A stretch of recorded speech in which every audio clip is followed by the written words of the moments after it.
మర్చిపోయిన బొమ్మల కొలుపులు, మనం రాసుకోవడం మర్చిపోయిన డైరీలు, మనం మర్చిపోతున్నటువంటి పోస్టల్ స్టాట్స్ కలెక్షన్లు, ఇలాంటి ఎన్నో అంశాలు పెరుగుతున్న ఐటీకి తగ్గట్టుగా బాధ్యతలు కూడా మీరు గుర్తెరగాలి.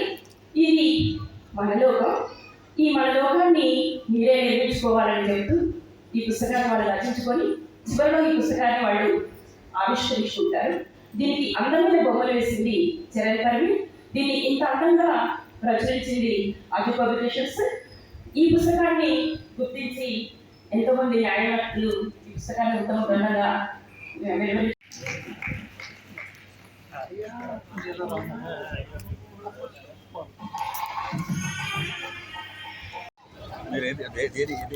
ముగ్గురు డిఫరెంట్ ఈరోజు అవార్డు ఇస్తున్నారు. నమస్కారం అండి.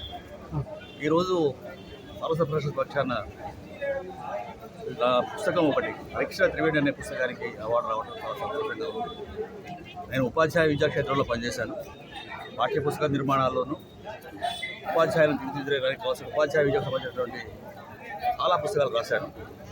తెలుగు అకాడమీ వారి పుస్తకాలు, నీలకమల్ వారి పుస్తకాల్లో చాలా పుస్తకాలు నాకు ఉన్నాయి.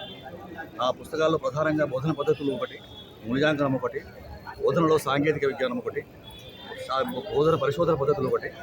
వీటిల్లో ఒక్కొక్క పుస్తకం దాదాపుగా 18-19 ప్రింట్ అయింది. ఇప్పుడు రాష్ట్ర వ్యాప్తంగా ఏ కాంపిటేటివ్ ఎగ్జామినేషన్స్ ఉన్నా ఏ ఉపాధ్యాయుడైనా నా పుస్తకాలు రిఫర్ చేయకుండా పాఠం చెప్పరు. ఓ కాలంలో అభినవాచార్య పని ఉండేది. తర్వాత ఇంకొకటి భాషా బోధన సర్వస్వం అని ఒకటి ఉండేది. ఆంధ్ర భాషా బోధన సర్వస్వం అనే పుస్తకం ఉండేది. వాటికి బదులుగా ఈరోజు నా పుస్తకాలనే ప్రజలంతా చాలామంది మిత్రులంతా కూడా పాఠకులు అంతా కూడా మీరు ఏది ఎక్కువ ప్రాచుర్యత? నేను రాసినటువంటి పుస్తకాల్లో వయోజన విద్యాక్షేత్రంలో రాసినటువంటి 2 పుస్తకాలు, తర్వాత ప్రధానంగా బోధన పద్ధతులకు తెలుగు బోధన పద్ధతులకు సంబంధించినటువంటి పుస్తకాలు, ఆ తర్వాత తెలుగులో మూల్యాంకనం ఎలా చేయాలనే దానికి పుస్తకాలు ఇవి బాగా ప్రచారంలోకి వచ్చాయి. ఇప్పుడు పిల్లల కోసం ప్రధానంగా వ్యాకరణ మంజూష అని, తర్వాత వ్యాస మంజూష అని చెప్పి రాశాను. 12వ తరగతి విద్యార్థుల వరకు కూడా 2 పుస్తకాలు చాలా స్టాండర్డ్గా పనికి వస్తాయి. అంతేకాకుండా వాళ్ళ కోసం పిల్లల కోసం ఇంకొక పుస్తకం తయారు చేశారు, పెట్టులో ఉంది.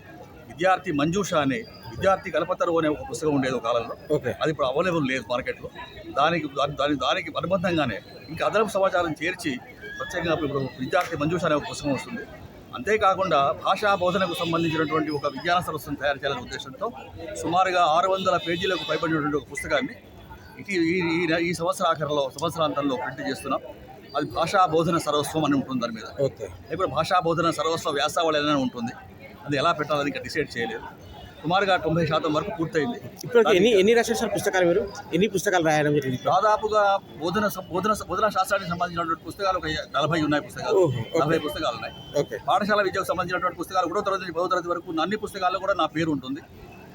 ఫస్ట్ లాంగ్వేజ్లో ఉంటుంది, సెకండ్ లాంగ్వేజ్లో ఉంటుంది, థర్డ్ లాంగ్వేజ్లో కూడా ఉంటుంది నా దగ్గర పుస్తకాలు. ఈరోజు తెలుగు సరస్వతిలో అవార్డు ఇస్తుంది, ఎట్లా అనిపిస్తుంది సార్ మీకు? ఈరోజు అవార్డు రావడం నాకు వచ్చినటువంటి మొట్టమొదటి పురస్కారం. వాస్తవానికి నేను ఎవరికి పురస్కారాలకు నేను అప్లికేషన్ పెట్టలేదు. కానీ ప్రధానంగా ఏదో ఉత్తరాలని వచ్చింది, సరే చూద్దాం దీనికి ఏదో పంపిద్దాం అని చెప్పి నేను రాసుకున్నటువంటి వ్యాసాలకు ఇచ్చాము.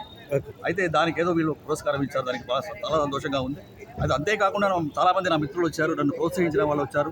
నా పుస్తకం ప్రింట్ చేసినటువంటి నీలకమల్ పబ్లికేషన్స్ అధినేత సురేష్ చంద్ర శర్మ గారు వచ్చారు. తర్వాత చాలామంది మా కుటుంబ సభ్యులు వచ్చారు, మా బావమతులు, నా అర్థాంగి వచ్చారు. వాళ్ళందరి యొక్క సహకారం. రాబోయే పుస్తకంలో ఎలాంటి సదస్యం ఇవ్వబోతున్నారు ఆ పుస్తకం ద్వారా?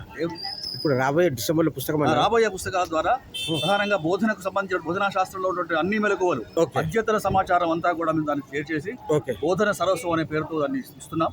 అయితే అది బహుశా అనుకుంటే తర్వాత తరాల వారందరికీ కూడా అది ఒక విజ్ఞాన సరస్వంగా ఒక గ్రంథంగా పనికి వస్తుందని. Thank you sir, super sir, beautiful.